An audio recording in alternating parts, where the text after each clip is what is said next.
People. The Balkans' harsh and divisive geography played an important role in shaping the lives of its inhabitants.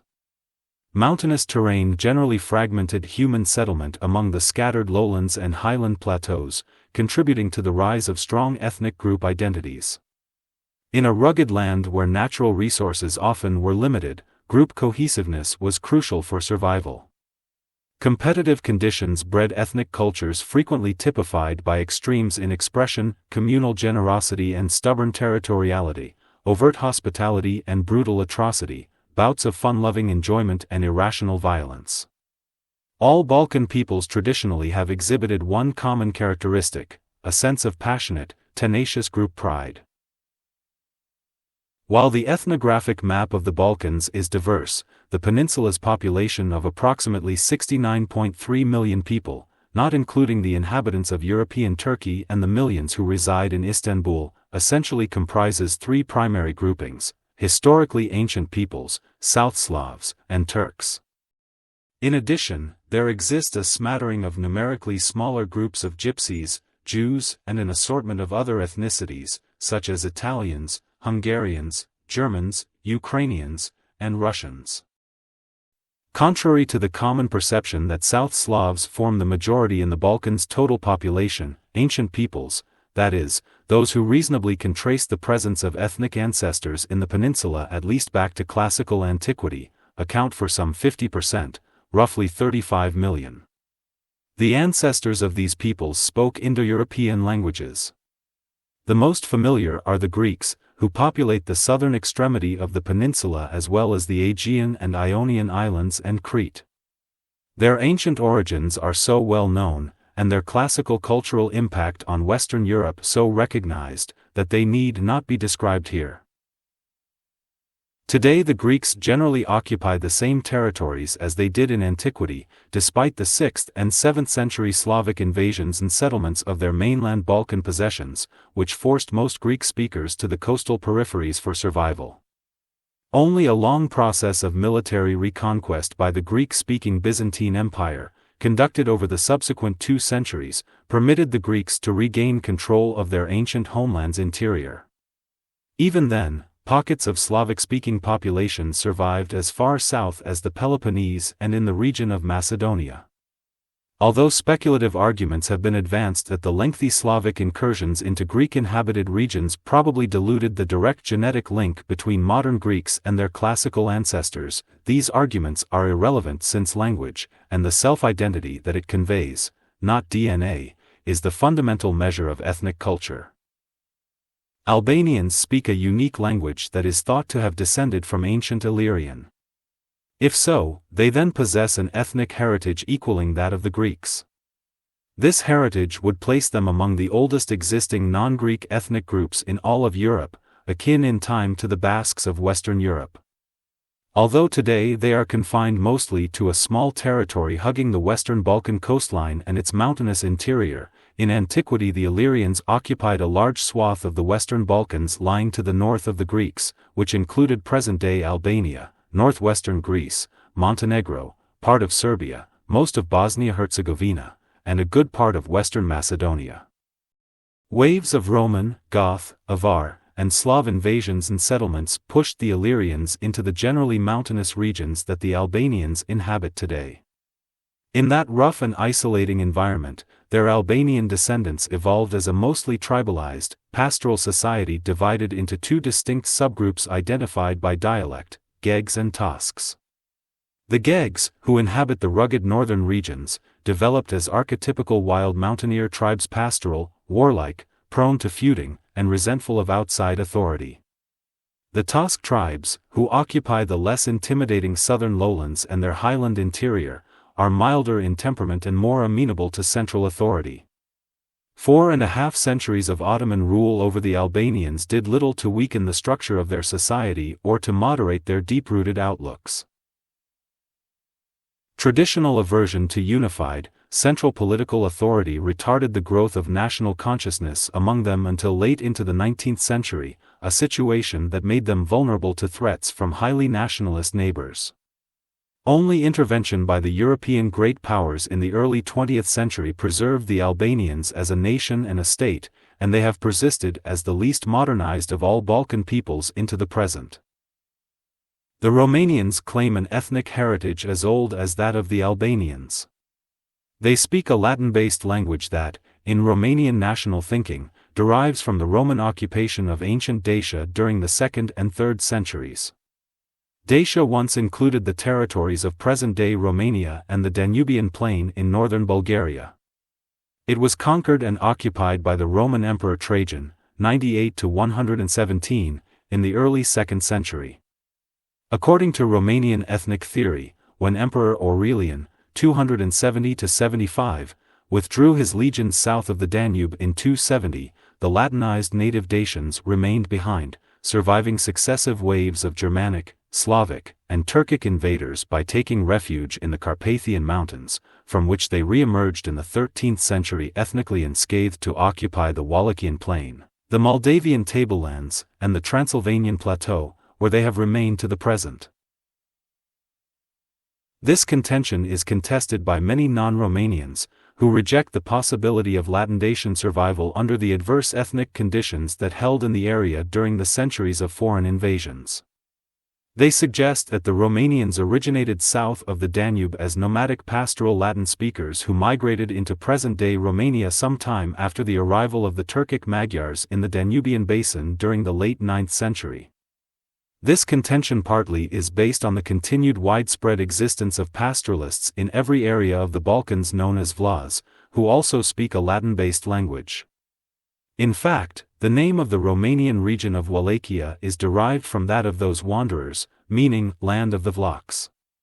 The Romanians counter this argument by insisting that the Vlachs spread south into the Balkans from Romania.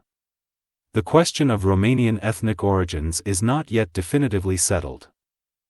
As for the Vlachs themselves, the theory of their Dacian origin is contested by one that considers them descendants of Latinized Thracians, an ancient people contemporaneous with the Greeks, Illyrians, and Dacians, who inhabited the Thracian plain, to which they lent their name, the southern and western regions of today's Bulgaria, and the eastern portions of present-day Macedonia. They were a tribal people active in livestock breeding, farming, and/or mining. Close and continuous commercial contacts with ancient Greek colonies along the Black Sea coast initially led to their early partial Hellenization, but conquest by Rome in the 1st century BCE and 6 centuries of continuous Roman imperial presence resulted in the Thracians' Latinization. The inundation of South Slavs into the Thracians' homelands during the 6th and 7th centuries led to their absorption into Slavic culture or their taking to the high mountains, where they subsisted as scattered, small groups of primitive pastoralists. By the 13th century they acquired the name Vlach. Their wandering lifestyle, small numbers, and wide geographical dispersion prevented them from forming a nation during the 19th and 20th centuries. Today they constitute an ethnic minority in all of the central and southern Balkan states, and their total number is dwindling, perhaps less than 100,000, because of their continual assimilation into the dominant ethnic groups of those states. South Slavs constitute the second major ethnic component of the Balkan population, numbering some 29 million people, over 41% of the peninsula's inhabitants, divided today among 7 major groups: Bosnians, Bulgarians, Croats, Macedonians, Montenegrins, Serbs, and Slovenes. The South Slavs form one of the 3 primary branches of the Slavic-speaking family of peoples in Europe, the others being the West and the East Slavs. The ancestors of all 3 entered Eastern Europe during the 5th through 7th centuries from a common homeland thought to have been located somewhere in the vicinity of the Great Pripet Marshes, which straddle the border separating today's Ukraine and Belarus. They came as part of the lengthy human migratory process that is commonly called the barbarian invasions of Europe. Initially all of the Slav tribes must have spoken dialects of a common Slavic language shaped in the Pripet homeland. But the tribal migrations in 3 generally different directions and into 3 separate environments, coupled with the passage of time and the later intrusion and settlement of non-Slavic peoples into the central areas of Eastern Europe, resulted in the formation of three distinct subgroups of Slavic speakers, corresponding to the Western, Southern, and Eastern tribal groups.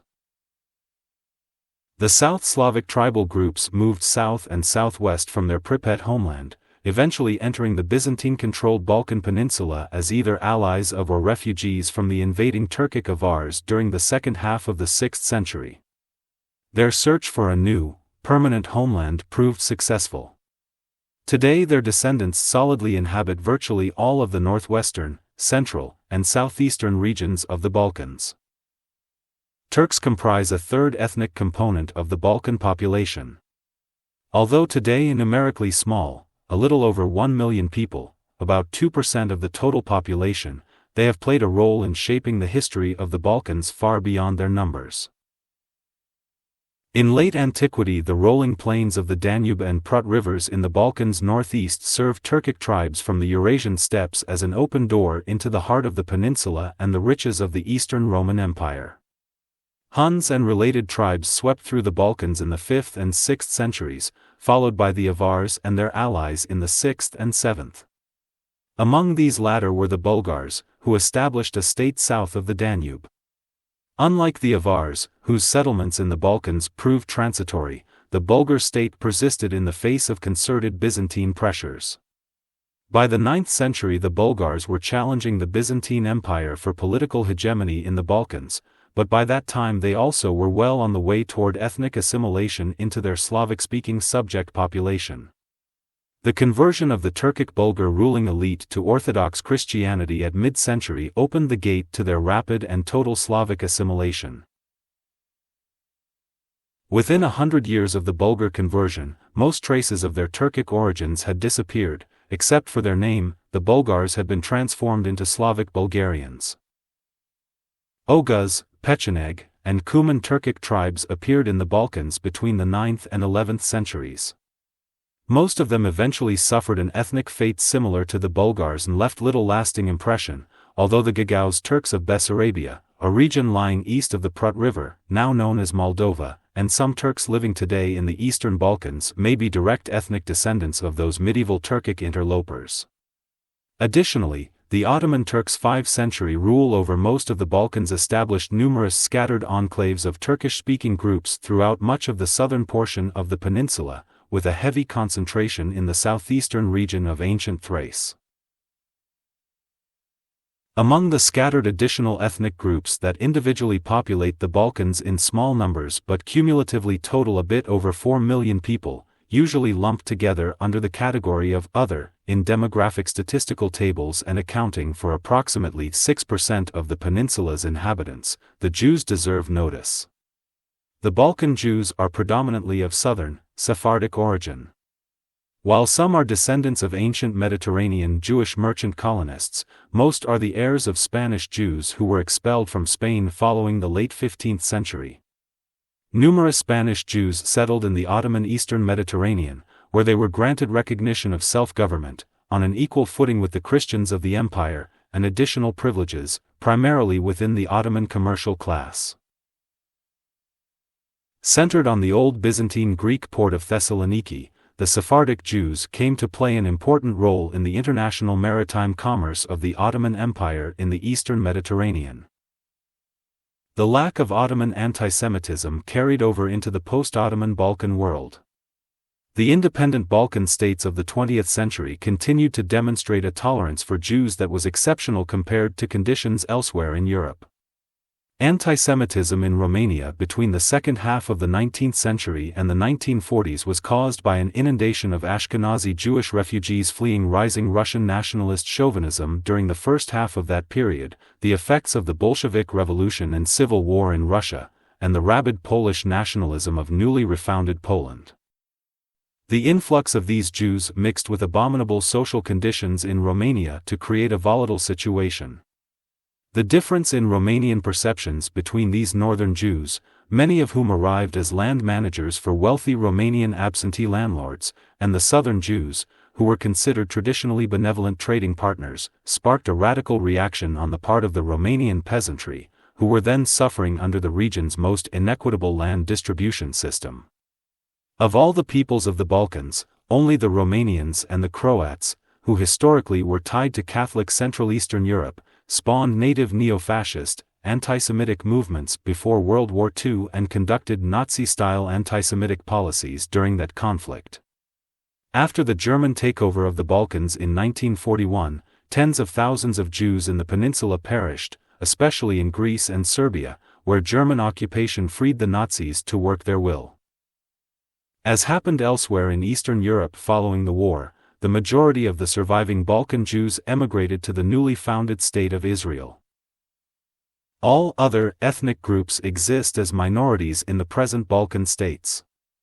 Gypsies, who number around 400,000, are found in every state, predominantly as members of the more economically strapped social classes, often earning meager livelihoods as beggars, peddlers, musicians, or black marketeers. In the past, Ottoman and Habsburg defense policies resulted in settling thousands of military colonists, hailing from disparate ethnic backgrounds, on their borders to guard against possible enemy incursions. Today close to 500,000 Hungarians reside in the northern Serbian province of Vojvodina, where they are joined by fewer numbers of Czechs and Slovaks, to name just two groups. Significant numbers of Hungarians and Germans also are present in the Transylvanian regions of Romania. A large Italian population is found in the Istrian peninsula of Croatia. Descendants of Mongol Tatars live on the tableland of Dobrudza in both Bulgaria and Romania. Russians, Ukrainians, Ruthenians, the list can go on, join those already mentioned in a crazy quilt pattern of small enclaves scattered throughout all of the northern Balkan states, from Slovenia to Romania. The striking ethnic diversity that the other group lends the Balkans provide the peninsula with one of its most distinctive characteristics.